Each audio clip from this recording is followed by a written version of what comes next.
ভাই ক্লাস লাগছে ক্লাস আমার সিরিয়াসলি মানে আমি লাইটটা অনেক দিন ধরে আমার পড়েছিল সানসেটের ওপর দোকানে লাগানোর জন্য বাট হ্যালো বন্ধুরা, ওয়েলকাম টু মধ্যবিত্তের ব্লগ। তো এখন সন্ধেবেলায় বসেছিলাম বাড়িতে, আমার ঘরে বসে আছি মালদাতে আমি। আর আমার এই ঘরটা এই যে পেছনের কালারটা দেখতে পাচ্ছ, পেছনের যে ডিজাইনটা হয়েছে এটা সুন্দর করে কালার পছন্দ করেছি। তোমাকে বলেছিল ভালো করে করার জন্য, তো আমি এই কালারটা পছন্দ করেছিলাম। তার সাথে ওপরে এদিকে পিঙ্কের একটা সেট আছে আর পেছনে এদিকে ডার্কের সাথে এই হোয়াইট কালারের একটা ডিজাইন করা আছে। তো যাই হোক, একটু ঘর সুন্দর করে সাজাতে ভালো লাগে। এই ঘরটা যদিও বাবা করেছিল সেই সময় 2008-09-এর দিকে, তো নর্মালভাবেই করা হয়েছিল সেইভাবে। এখন যে জিনিসগুলো হয়েছে সুন্দর করে ডেকোরেটিভ ঘরটর করা, তো আমরা মধ্যবিত্ত মানুষ, আমার বাবা একজন সাধারণ মধ্যবিত্ত মানুষ ছিল, তো বাবা সাধারণভাবে ঘরটাকে করেছে। আমরাও সাধারণ মানুষ, তো সাধারণের মধ্যে অসাধারণ কী করে সাজানো যায় মধ্যবিত্তরা সবসময় সেই চেষ্টাই করে, আর সেই বুদ্ধি মধ্যবিত্তের মাথায় চলে আসে। তো এখন আমি ভাবছি এই ঘরটাকে সুন্দর করে কি করে একটু সাজানো যায়, একটু ভালো করা যায় এটাকে। তো 2-3 দিন আগে আমার এখানে একটা বেড সুইচ ছিল। তো এই বেড সুইচটা ছিল একটা ছোট বোর্ডের, মানে অনেক দিন আগেই করা ছিল। ওইখানে যে বোর্ডগুলো আছে পুরোনো বোর্ড, সেই সময়কার বোর্ড, 2009-এর সময়কার বোর্ড।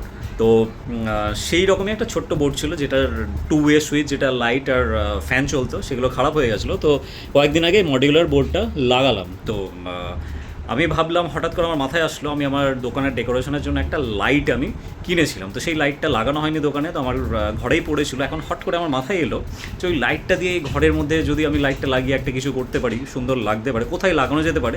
তো এখন ভাবতে ভাবতে মাথায় একটা আমার আইডিয়া এলো। তো তোমাদের দেখাই আমি কি করছি লাইটটা নিয়ে। এই হচ্ছে সেই সুইচ বোর্ডটা আমি 2-3 দিন আগেই এটা লাগালাম। লাইট যেটা হচ্ছে সেই এই যে একটা চেন যে লাইট পাওয়া যায়, এলইডি চেন লাইট, সেই চেন লাইট আমি আমার দোকানে সাজানোর জন্য আমি নিয়ে এসেছিলাম। তো এখন ভাবছি যে এটা পড়েই ছিল সানসেটের ওপরে রাখা ছিল, ভাবছিলাম যে কী করা যায়। হঠাৎ করে আমার মাথায় আইডিয়া এলো যে এটাকে দিয়ে একটা কিছু করা যেতে পারে। তো সেই লাইটটাকে আমি এখন এখানটায় লাগাও ভাবছি। তো আমার এই পুরোনো আগেকার যে শোকেস আছে, মানে ঘরের যে শোকেসটা, সেই ঘরের এই শোকেসের চারপাশটায় আমি লাইটটা ভাবছি লাগাবো। তো লাগানোর পর দেখা যাক কেমন দেখতে লাগে। তো এখান দিয়ে আমি এখন আপাতত তার জুড়ে দিয়ে ফিটিং করে এখানে নিচে আমি মেশিনটাকে লাগানোর চেষ্টা করলাম একটু, আর এই লাইটটাকে একটু লাগালাম। জানি না কেমন লাগবে দেখতে, চেষ্টা করছি লাগানোর। তো চলো আমি আপাতত এটা লাগানোর শুরু করি। মেশিনটা লাগানো হয়েছে, এটা লাগানো হয়ে গেলে তারপর দেখি আমি লাইটটাকে ফিটিং করি আর লাইটটাকে কানেকশান দিয়ে দেখি দেখতে কেমন লাগে। তো চলো আমি আমার কাজটা শুরু করি, আর লাগানোর পর তোমাদের দেখাচ্ছি যে কেমন হচ্ছে আর দেখতে কেমন লাগছে। তো আমার এইখানটা লাগানো হয়ে গেছে। এইখান দিয়ে লাইটটাকে আমি এই নিকো প্লাস্টার, মানে দাদার হসপিটালে এই টেপগুলো পাওয়া যায়, তো এই টেপটা কিছুটা একটু বাড়িতে ছিল। এটা যেহেতু একটু বেশি টাইট হয় তার জন্য আমি এই টেপটা ইউজ করছি। এটা দিয়ে মোটামুটি এইখান অবধি লাগানো হয়েছে, ওপরটা অবধি। আর এই দিকটা লাগানো হয়ে গেছে, ওপরটা লাগাচ্ছি। ওপরটা লাগানো হয়ে গেলে আমি এই পাশটা লাগাবো, আর এই পাশটা লাগিয়ে দিলে দেখি নিচে কতটা যায়। ওইখানে একটু বাকি আছে, নিচটা লাগানো হয়ে গেলে তারপর কমপ্লিট হয়ে যাবে। তো কমপ্লিট হয়ে যাক, তারপর তোমাদের আমি দেখাচ্ছি। তো আমার মোটামুটি ওপরটা লাগানো হয়ে গেছে। এইবার আমার এইটুকু শুধু এইখান থেকে নিচটা লাগাতে হবে, মানে এই শোকেসের যে তলাটা আছে এই তলাটা লাগানো হয়ে গেলে আমার এটা লাগানো কমপ্লিট হয়ে যাবে। ওপরটা লাগানো হয়ে গেছে। এই নিকো প্লাস্টারগুলো এইটুকু করে কাটছি আমি, কেটে কেটে এগুলোকে আমি পিস করছি। এটা দিয়েই লাগিয়ে দিচ্ছি, টেপটা দিয়ে লাইটটাকে দিয়ে জুড়ে দিচ্ছি। চলো এই কর্নারটা হয়ে গেছে, এবার বাকি এইটুকু লাগিয়ে দিই, তারপর লাইটটা জ্বালাই দেখি কেমন লাগছে। আমার এখন লাগানো হয়ে গেছে কমপ্লিট। লাইটটা ওপর দিয়ে পুরোটা কভার করে দিয়েছি আমি শোকেসটা। এইবার দেখার পালা যে লাগানোর পর এটা কেমন লাগছে দেখতে। এই হচ্ছে ঘরের এখন ভিউ, এই আলোতে টিউবলাইট জ্বলছে। তো এইটা হচ্ছে ভিউ। এবার আমি টিউবলাইটটা অফ করি আর ওই লাইটটা জ্বালাই। জ্বালানোর পর দেখছি, তোমাদের দেখাই আর আমিও দেখি। ফার্স্ট টাইম আমি এখনও জ্বালাইনি যে ভিউটা কেমন হচ্ছে। তো চলো লাইটটা আমি ঝটপট অফ করে দিই। তো এই হচ্ছে আমার লাইটের সুইচ, এটা আমি অফ করলাম। আর এইবার তোমাদের দেখাই আমি সুইচটা আমি অন করি লাইটের। চলো লাইটের সুইচটা অন করছি।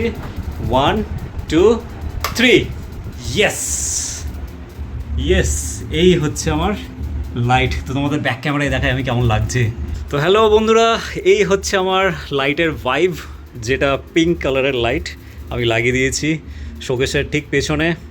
এখান দিয়ে কিচ্ছু বুঝতে পারা যাচ্ছে না, ভাই ক্লাস লাগছে ক্লাস। আমার সিরিয়াসলি মানে আমি লাইটটা অনেক দিন ধরে আমার পড়েছিল সানসেটের ওপর দোকানে লাগানোর জন্য, বাট এই রকম যে লাগতে পারে আমার মাথাতে সিরিয়াসলি আইডিয়া আসেনি। আমি এখন হঠাৎ করে আমার মাথায় এলো যে লাইটটা আমি লাগাতে পারি। মানে খালি চোখে না দেখলে ক্যামেরায় কিন্তু অতটা বুঝতে পারা যাচ্ছে না, খালি চোখে যা লাগছে ক্লাস ক্লাস, একদমই সিরিয়াসলি ক্লাস লাগছে, চুমু চুমু পুরো চুমু।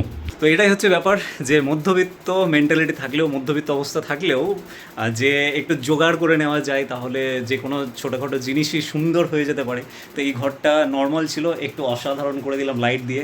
তো এটাই হচ্ছে মধ্যবিত্তদের কামাল। তো চলো, আমার এই মধ্যবিত্তের ব্লগে এটাই দেখানো ছিল তোমাদের। আমি আমার ঘরটাকে একটু সুন্দর করে সাজিয়ে দিলাম, পুরো চুমু লাগছে চুমু। তনুশ্রী এখনও জানে না, ও তো কলকাতা চলে গেছে।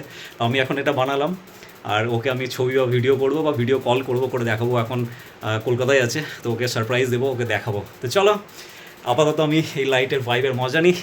দেখা হচ্ছে তোমাদের সাথে পরের কোনো ভালো ব্লগে, অসাধারণ কোনো মুহূর্তে। তো চলো, ততক্ষণের জন্য টাটা।